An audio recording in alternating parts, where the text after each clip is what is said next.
Evə gəldin, meyvə almısan, konfet almısan, birinci qız uşağına verir. Oğlandan çox qıza. Biri oturmuşdu, Peyğəmbər buyurdu ki, 3 qız kim böyütsə cənnət ona vacibdir. Biri də yanında dedi ki, bəs 2 qızı olsa, dedi 2 qızı olsa da cənnət vacibdir. Biri də bir qızı olsa, dedi bir qızı olsa da cənnət vacibdir. Nə üçün bunu deyir Peyğəmbər?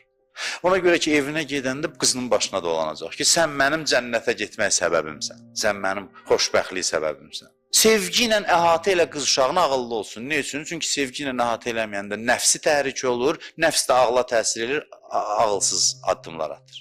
Nəfsiniz məhəbbətlə aram elə. Məhəbbət olmasa nəfsi təhrik olacaq, məhəbbət dilənçisi olacaq. Ağlı işləməyəcək, tez tora düşəcək. Bir dənə xoş sözə ona göstərəcək, gör oğlan mənə nə yazıb, buna göstərəcək. Ağıl yoxdur da ona görə. Çünki məhəbbət görməyib.